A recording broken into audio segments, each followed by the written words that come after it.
Welcome to Penrose Learning, where we make understanding easy. You start by confirming Xcode is installed and up to date, then open the correct workspace or project file so dependencies load. Once done, select the app target and the build scheme because that tells Xcode which product to build. Make sure you pick a simulator or a connected device. This determines signing and runtime. You want the right combination now so builds won't fail later.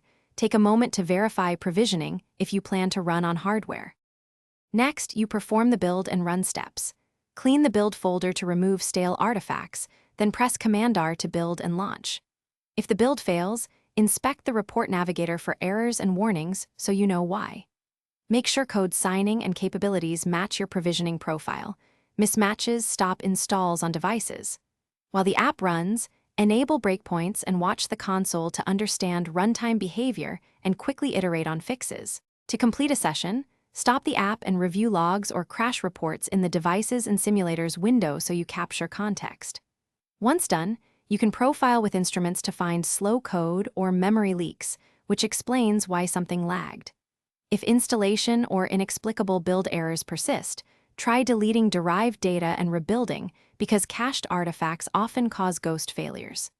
If that still fails, reboot the device or simulator and